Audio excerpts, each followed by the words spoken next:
Okay, tumayo ang lahat para sa panalangin. Sa ngala ng Ama, ng Anak, ng Espiritu Santo. Amen. Ama namin, sumasalangit ka. Sambahin ang ngalan mo. Mapasa amin ang kaharian mo. Sundin ang loob mo dito sa lupa para na sa langit. Bigyan mo kami ng pagkain sa araw-araw. At pagtawad mo kami sa aming mga kasalanan. Gaya ng pagpatawad namin sa nakasala sa amin.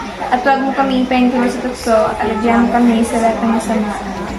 Sa Ama, ng Anak, Espiritu Santo. Amen. Magandang hapon sa lahat. Magandang hapon po, Pilipining Paslot. Okay, so bago tayo magsimula, pakiayos muna lang yung mga upuan at pakipulot ng mga basura sa inyong ilalim ng upuan. Okay, so bago tayo magsimula sa ating talakayan ngayong hapon, meron muna tayong aktibidad.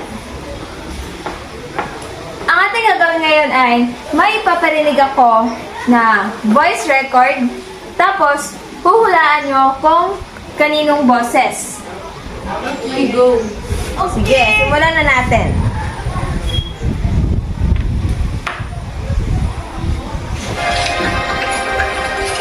Ika lang. Coco Martin. Oh, pumunta dito sa harapan. Pumunta dito sa harapan yung nakasagot. Kaya alam yung sagot kung sino to. At ituro kung sino yun. Coco Martin. Tama. Ang boses na iyong narinig ay boses ni Coco Martin. Pangalawang boses.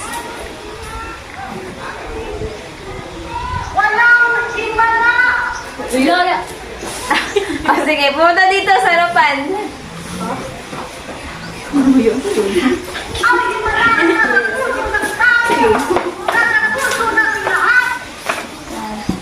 Tama. Ang iyong narinig na boses ay boses ni Mar. Ito.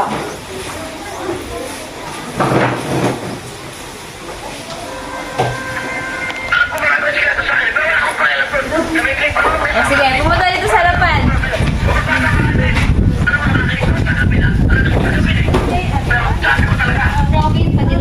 Tama. Ang iyong narinig na boses ay boses ni Robin Padilla. Susunod. Sabi na tayo, may question 1.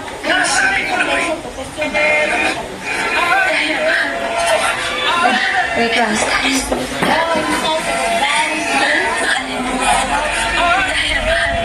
O sige, pumunta dito sa harapan.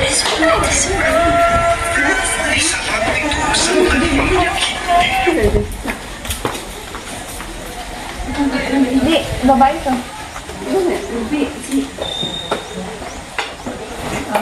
Kaninong boses yun? Tama. Ang boses na yung narinig ay boses ni Catherine Bernardo sa pelikula na Barcelona. Ito naman. Ano ba alam mo sa nararamdaman ko? Daniel. Alam ko kung ano mga pinagdaanan mo. Sige, pumunta dito sa harapan. May boses ni Daniel Padilla. Tama! Sige, ikaw. Ang boses na yung narinig ay boses ni Daniel Padilla sa pelikula pa rin na Barcelona. At saka, yun lang pala.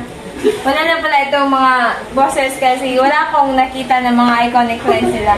Maaring nalalaman ng mga elemento ng maikling kwento at kahulugan nito, napapahalagahan ang elemento ng maikling kwento, at nakabuo ng sariling maikling kwento. Ang ating pagsang-aralin ngayon ay ang maikling kwento. Pakibasa. Ayon kay Edgar Allan Poe, ang maikling kwento ay isang akdang pangkalitikang likha ng guni-guni at Buwang isip na hango sa isang tunay na pangyayari sa buhay. Ito ay nagdudulot ng aliw sa mga babasa. Alam naman natin siguro ang maikling kwento, no? Dahil Opo. mula elementarya hanggang ngayon ay nakababasa tayo ng maikling kwento. Opo. So, magbigay ng mga halimbawa ng maikling kwento. ibong adat. Ang kwento ni Mabuti. Okay, tama. Embeng Negro. Okay, tama. Bangkang papel. Tataselo. Marami tayong nababasa ang maikling kwento. Mayroong mga elemento ang maikling kwento. Una ay ang panimula. Dito nakasalalay ang kawilihan ng mga mababasa. Dito rin kadalasan pinapakilala ang mga tauhan sa kwento. Dito nakapaloob ang tauhan at tagpuan sa kwento. Pangalawa ay suliranin. Ito ang problema ang haharapin o kinakaharap ng tauhan o mga tauhan sa kwento. Pangtatlo ay saglit na kasiglahan. Naglalahad ng panandali ang pagtatagpo ng mga tauhang masasangkot sa suliranin. Ang saglit na kasiglahan ay inahanda sa bahaging ito ang mga mamabasa sa pagkilala sa mga pagsubok sa darating sa buhay ng mga tauhan. Pang-apat ay ang tunggalian. Ang tunggalian ay may 4 na uri. Tao laban sa tao, tao versus sarili, tao laban sa lipunan, at tao laban sa kapaligiran. Ay ang panglima ay kasukdulan. Dito nakamta ng pangunahing tauhan ang katuparan o kasawian ng kanyang ipinaglalaban. Ito ang pinakamataas na uri ng kapanabikan. Dito nahiwatigan ng bumabasa ang mangyayari sa pangunahing tauhan kung siya'y mabibigo o magtatagumpay sa paglutas ng suliranin. Pang-anim ay ang kakalasan. Ito ang tulay sa wakas ng kwento. Ito ang kinakalabasan ng paglalaban. Sumusunod ito agad sa kasukdulan. Ang panghuli ay ang wakas. Ito ang solusyon o kakahinatnan ng kwento. Tinatawag na trahedya wakas kapag ang tunggalian ay humantong sa pagkabigo ng layunin o pagkamatay ng pangunahing tauhan. Tinatawag na melodrama kapag may malungkot na sangkap subalit nagtatapos naman siyang kasiyahan para sa mabuting tauhan. Upang mas mapalawak niyong kaalaman, mayroon akong 2 mga katanungan. Una ay ano ang mga 7 elemento ng maikling kwento?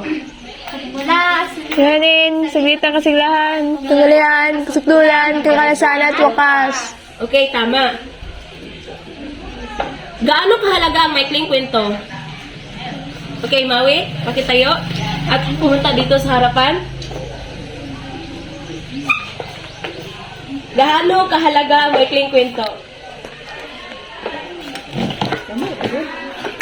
Mahalaga ang maikling kwento dahil tulad ng sinabi ni Binibining Teves ay ito ay nagdudulot ng aliw sa mangbabasa at dito natin may babahagi ang ating nararamdaman. Okay, tama. Okay? So ngayon, dumako naman tayo sa pagtataya. Magtatanong ako ng mga katanungan at sasagutin nyo. Tatawagin ko ang iyong pangalan at dapat masagot nyo ang aking katanungan. Number 1. Ito ang tulay sa wakas ng kwento. Julina? Kakalasan. Tama. Number 2. Dito nakasalalay ang kawilihan ng mga mambabasa. Dito rin kadalasan pinapakilala ang iba sa mga tauhan ng kwento. Juani? Panimula. Tama. Dito nagkakanta ng pangunahing tauhan ang katuparan o kasawian ng kanyang pinaglalaban. Irish. Kumapak. Kasukdulan. Tama. Ito ang resolusyon o ang kahihinatnan ng kwento. Jumaina? Wakas. Tama. Ito ang problemang haharapin o kinakaharap ng tauhan o mga tauhan sa kwento. Irish, Kilikot? Suliranin. Tama. Naglalahad ng panandali ang pagtatagpo ng mga tauhang masasangkot sa suliranin. Juani? Tama. Ito ay may 4 na uri. Tao laban sa tao, tao laban sa sarili, tao laban sa lipunan, tao laban sa kapaligiran o kalikasan. Julina? Tunggalian. Tama. Magaling! At nasagutan niyo ang lahat ng aking mga katanungan.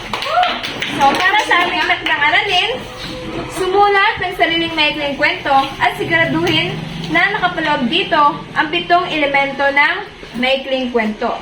So, ang inyong takdang aralin ay mayroong 20 puntos kapag nagawa niyo ng tama. So, yun lamang, magsitayo para sa ating panalangin. Sa ngalan ng Ama, ng Anak, ng Espiritu Santo. Amen. Purihin natin ang Panginoong Diyos. Sa ngalan ng Ama, ng Anak, ng Espiritu Santo. Amen. Paalam na, class? Paalam na po.